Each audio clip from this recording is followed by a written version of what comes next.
හයි කොහොමද I'm ධනී Liyanage welcome කියලා පිළිගන්නවා ධනී බ්ලැක් ක්වීන් YouTube channel එකට. ඔන්න අද මම හදන්න යන්නේ මොකද්ද කියලා ඔයාලා දැනටමත් දන්නවා.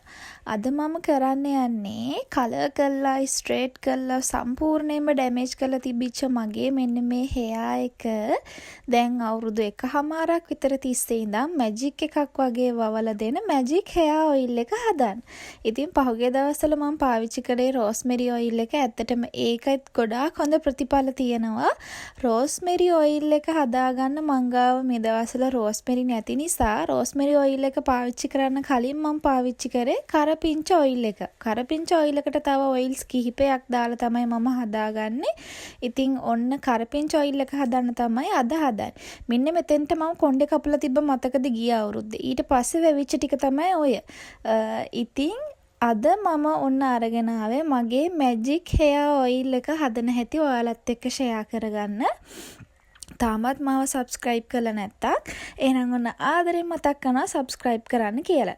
මුලින්ම අපිට ඕන වෙනවා මෙන්න මේ වගේ වීදුරු බෝතලයක්. ප්ලාස්ටික් බෝතලයක් නෙමෙයි, අනිවාර්යෙන් වීදුරු බෝතලයක් ගන්න. මේකට වීදුරු බෝතලයක් තමයි ඕන වෙන්නේ. ඊළඟට අපිට ඕන වෙනවා තෙල් ටික රත් කරගන්න පුළුවන් භාජනයක්. ඔයාලා ගෙදර කෑම හදලා තියෙන කෑම හදපු මොකක් හරි තාච්චියක් හරි මීට කලින් කෑම හදපු තාච්චියක් හරි පෑන් එකක් හරි ගන්නවනම් අනිවාර්යෙන් මේවයි තියෙන ලුණු ගතිය හොඳට ඉවත් වෙන්න හොඳට සෝදලා ගන්න. තෙල් හදන්න විතරක්ම වෙනම භාජනයක් තියාගන්නවා නම් තවත් ගොඩාක් හොඳයි. ඔන්න ඊළඟට අපිට ඕන වෙන බඩු ටික තමයි මම පෙන්නන්නේ. ප්‍රධාන වශයෙන්ම ඕන වෙනවා කරපුංචා, ගොඩක් කරපුංච කොළ ඕනේ. ඊට පස්සේ මම අරන් තියනවා ෂෙලෝ එකේ විටමින් E ඔයිල් එක. එහෙම නැත්නම් ඔයාලා ගාව විටමින් E කරල් ගන්නත් පුළුවන්. ඊට පස්සේ මම අරගත්ත එඬරු තෙල්, ඒ වගේම ඔලිව් ඔයිල්, උළුහා. මෙන්න මේ බඩු ටික තමයි ඔන්න අපිට ඕන වෙන්නේ. ඊට පස්සේ ඔන්න මම කරපිංච කොළ ටික හොඳට චූටි වෙන බ්ලෙන්ඩර් කරගන්න එක තමයි කරගන්නේ. නිකන් කරපිංච කොළ දාලා හදනවට වඩා බ්ලෙන්ඩර් කරලා කරපිංච කොළ ටික දාලා එකතු කරගත්තට පස්සේ අපේ ඔයිල් එකට ලස්සන කොළ පාටක් එකතු කරගන්න පුළුවන්. කරපිංච කොළ ටික මෙන්න මේ වගේ චූටියට බ්ලෙන්ඩර් කරලා ගන්න ඕනේ. කොටලා ගත්තත් ප්‍රශ්නයක් නැහැ. කොටලා ගන්නකොට අර වතුර ගතිය වගේ එනවනේ. ඒක නිසා ඕන මම බ්ලෙන්ඩර් කරලා තමයි ගත්තේ. ඊට පස්සේ උළුහාල් ටිකත් අර වගේම චූටියට හීනි වෙන්න බ්ලෙන්ඩර් කරලා ගන්න ඕනේ. මේකට ඔයාලා කැමති නම් රතු ලූණු ටිකකුත් චූටියට කොටලා දාගන්න. රතු ලූණු හරි නැත්නම් රත් වදමල් තියෙන්නේ. රත් වදමල් දාගත්තත් කමක් නැහැ. මොකද කරපුංච කියන්නේ ගොඩාක් සීතල දෙයක්. එතකොට මේ ඔයිල් එක හදලා ගන්න ඕනේ අනිවාර්යයෙන්ම උදේවරුවක. සෙම තියෙන කෙනෙක් නම් ගොඩක් පරිස්සමට තමයි මේ ඔයිල් එක හදලා ගන්න ඕන. ඒක නිසා රත් වදමල් එකතු කරගන්න පුළුවන් නම් ඔයිල් එකේ තියෙන සීතල ගතිය නැති වෙනවා. ඊළඟට මං අර එඬරු තෙල් ගන්නපු චූටි කුප්පි තියෙනවනේ. අන්නේ කුප්පියකින් එකක් විතර වගේ ප්‍රමාණයක් වෙන්න තමයි මේ එකතු කරගන්න පොල් තෙල්. ඒ කියන්නේ අපේ කරපුංච ටික සාමාන්‍යයෙන් වැහෙන මට්ටමට වගේ වෙනකන් පොල් තෙල් ටිකක් එකතු කරගන්නවා. තාම මම ලිප ඔන් කරලා නැහැ. මේ ඔක්කොම කරන්නේ ලිප වහගෙන. ලිප වහලා තාච්චි බැදුම් හදන වගේ තාච්චිය රත් වෙන තෙල් දාලා තියලා මේ කරපුංච එකතු කරගන්නේ.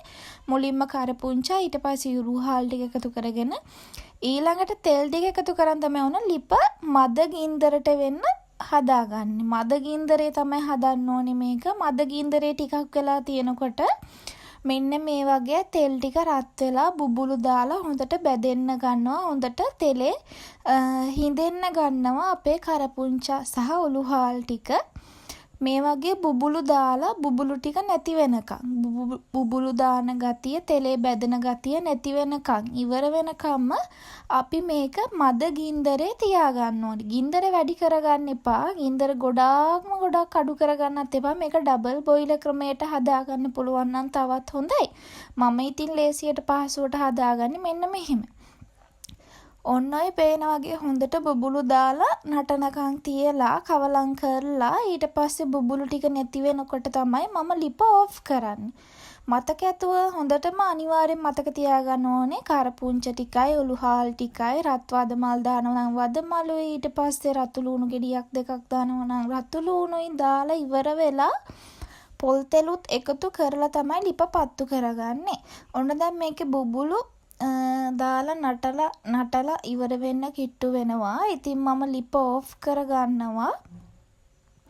ලිප ඕෆ් කරගෙන ඉවර වෙලා මේ රොඩු ගතියනේ දැන් මේකේ රොඩු වගේනේ තියෙන්නේ. අන්නේ ඒ ටික පෑන් එකේ එහා කෙළවරට තල්ලු කරගන්න තමයි හදන්නේ. මේක පෙරලා ගන්න පුළුවන් නම් ගොඩක් හොඳයි. මම ඉතින් ඒ වෙලෙට පෙරන්න කරන්න ගියේ නෑ. මේ බලන්නකෝ අපේ ඔයිල් එක ලස්සන කොළ පාටට තියෙන හැටි මම දැන් හැන්දට අරන් පෙන්නනවා. කොළ පාටට තියෙනවා. දැක්කද? දැම්මේ පොල් තෙල් විතරයි අපි තාම මේකට. ලස්සන කොළ පාටක් එකතු වෙලා තියෙනවා. මේකට තව කොළ ಜಾති ගොඩාක් දාලා මම සමහර දවසට හදා ගන්නවා. මුකුණු යන්න ටිකක්, ගොටු කොළ ටිකක් එහෙම දාලා.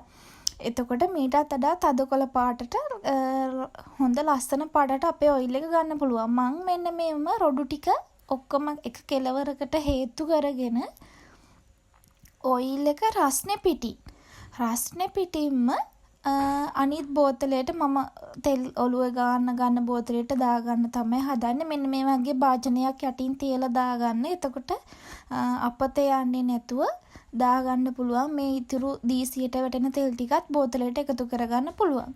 පෙරන්න කරන්න මම ගියේ නැහැ. පෙරන්න දෙයක් ඇත්තටම අවශ්‍ය වෙන්නේ නැහැ. අර මම කුඩු වගේ ගත්තට කොටලා ඒ ටික ඔක්කොම එහා කෙලවරකට මෙන්න මේ වගේ තල්ලු කරලා ගන්නට පස්සේ එන්නේ නැහැ.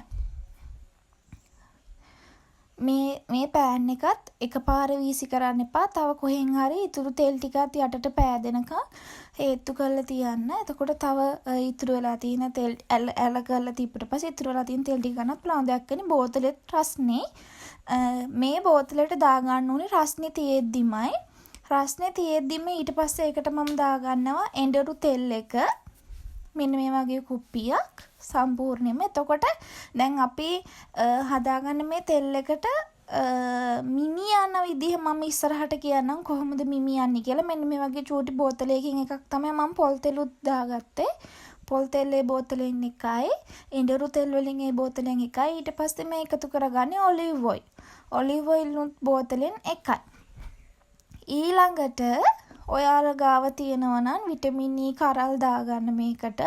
විටමින් E කරල් මං ගාව මේ වෙලාවේ ඇත්තටම තිබුණේ නැහැ. ඒක නිසා මම ෂෙලෝ එකේ විටමින් E ඔයිල් එක අරගෙන ඔලිව් ඔයිල් තෙල් බෝතලෙන් මෙෂර්මන්ට් එක ගත්තා. මෙන්න මේ වගේ මැනලා විටමින් E ඔයිල් එකනොත් මෙන්න මේ වගේ බෝතලෙන් එකයි දාගත්තා. එතකොට මේකට මිමි වැටෙන්නේ කරපිංච දාලා හිඳගත්ත පොල් තෙල් චූටි බෝතල් එකකුයි, එඬරු තෙල් චූටි බෝතල් එකයි, ඔලිව් ඔයිල් චූටි බෝතල් එකයි, විටමින් E දානවා නම් විටමින් E කරල් කිහිපයක් දාගන්න.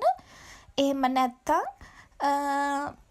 විටමින් E ඔයිල් එකට එක අනුපාතයට වගේ තමයි අර මේන් ඔයිල්ස් තුන වෙන්නේ එඬරු තෙල්, කරපිංච තෙල්, ඔලිව් ඔයිල්. මෙන්න මේ මේන් ඔයිල් තුන වැටෙන්න ඕන එකට එක අනුපාතයට. එහෙම දාගෙන ඉවර වෙලා ඊට පස්සේ මම මේක තව චුට්ටක් සුවඳ කරගන්න කඩෙන් ගෙනාපු අම්ල ඔයිල් එකෙනුත් චුට්ටක් දාගන්නවා. මේක අමුතුවෙන් සුවඳ කරන්න ඕනේ නැහැ. කරපිංච සුවඳ තමයි ඔන්න මේ ඔයිල් එකේ තියෙන්නේ.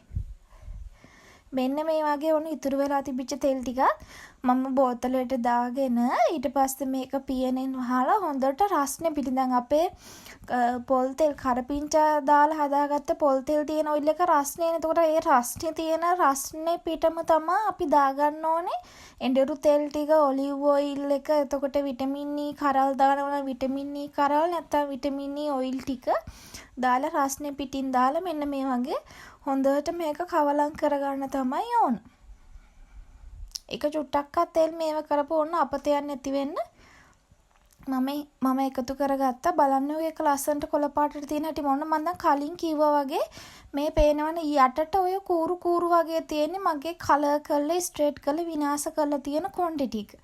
එතනින් උඩ තියෙන්නේ ඔය මම තෙල් ගාලා දැන් අවුරුදු 1 මාස 8ක් 9ක් තිස්සේ වවාගත්ත මගේ කොණ්ඩේ හොඳ වොලියුම් එකක් ඇතිව. මගේ කොණ්ඩේ උපතින් එන කොණ්ඩේ චුට්ටක් ට්‍රේල් කොණ්ඩයක්. දැන් ක්‍රේලි කොණ්ඩයක් දිගටම කන්ටිනියු කරගන්න තමයි ඔන්න මම කොණ්ඩේට තවත් විනාශ මුකුත් නොකර හෙමින් චුට්ට වවා ගන්නෙ. එතකොට මේ පෙන්නන්නේ මං කිව්වේ කලින් මම මේ කොණ්ඩේ ටික ඔන්නෝම හිබම ගන්නට අර ලස්සන ඩොන්කි කට් එකක් වගේ කට් එකක් කපලා තිබුණේ. හරි. දැන් මේ කෑලි ටිකත් ඔන්න වැවිලා තියෙනවා. ඒකට ඒ කෑලි ටිකට නම් අවුරුද්දක් වගේ තමයි වෙන්නේ. මෙන්න මේ ඔයිල් එක තමයි මම පාවිච්චි කරේ. කරපිංච ඔයිල් එක යූස් කරනවා මම. එක දිගටම මම පාවිච්චි කරලා තියෙන කරපිංච ඔයිල් එක. ඒ අමතරව රෝස්මෙරි ඔයිල් එකත් ඔන්න පහුගිය කාලේ යූස් කරා. රෝස්මෙරි ඔයිල් එකත් ගොඩාක් හොඳයි. නළල දෙපැත්තේ එහෙම තිබිච්ච බේබි හෙයාස් එහෙම හොඳට වැවුණා. දැන් ඉතින් මේක හැදුවට විතරක් මදිනේ මම ගාලා පෙන්නන්නත් ඕනනේ. ස්කැල්ප් එකේ තමයි මේ ඔයිල් එක පාවිච්චි කරන්න ඕන. මම නම් අතට ටිකක් පුරවගෙන හිස් කබල රස්නේ පිටින් මේක ගානවා. සාමාන්‍යයෙන් මේක සතියට දවසක් වගේ අවුවේ තියන්න පුළුවන් නම් ගොඩක් හොඳයි. එහෙම නැත්නම් උණු වතුර භාජනයක චුට්ටක් දාලා රත් කරලා ඔලුවේ ගන්නකොට ගන්න.